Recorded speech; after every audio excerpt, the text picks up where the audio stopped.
السلام عليكم يا حبايب قلبي. إسراء قاعدة تنقي وردة اهي. اللهم صل على سيدنا محمد وعلى سيدنا محمد.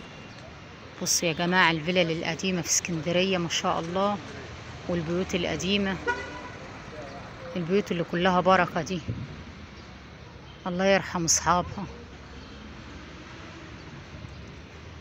الدنيا انقلت بركتها والله من بعد الناس الطيبة دي ماتت وراح أيامها وراح زمانها، زمان الملك فاروق، الزمن الحلو، الزمن بتاع الملوك زمان، الناس الطيبة والناس الحلوة ما شاء الله. ربنا يفكها على الجميع يا رب. بصوا اسكندرية يا حبايبي،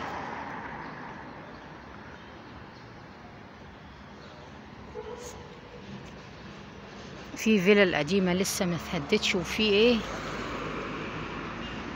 مهدود يعني ياما، وعاملين بدلها براج. بصوا البراج قد ايه، برج ما شاء الله ما شاء الله. يا اسراء،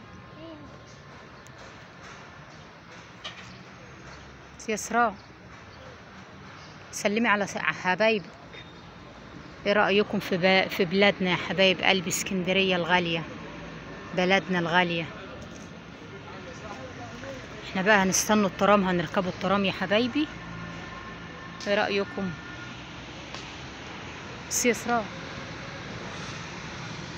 وده الترام ده، الترام ده يا حبايبي التذكرة ب10 جنيه. الترام التاني التذكرة ب2 جنيه.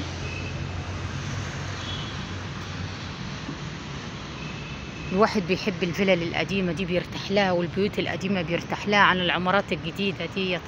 الله يدومها والله.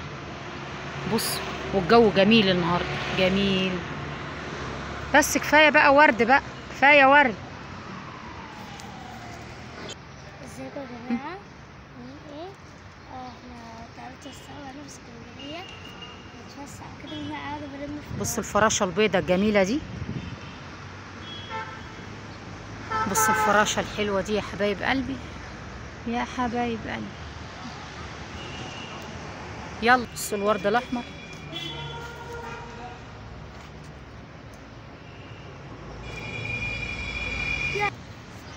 بصوا البيوت القديمة الجميلة يا حبايبي، الجميلة والزمن الجميل بتاع الناس الطيبة، الناس الحلوة.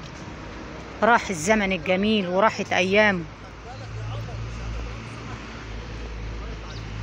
راح الزمن الجميل وراحت أيامه، والناس الطيبة راحت، وأمي راحت، والنبي راح، والناس الحلوة بتوع زمان راحوا. اللهم صل على سيدنا محمد وعلى سيدنا محمد.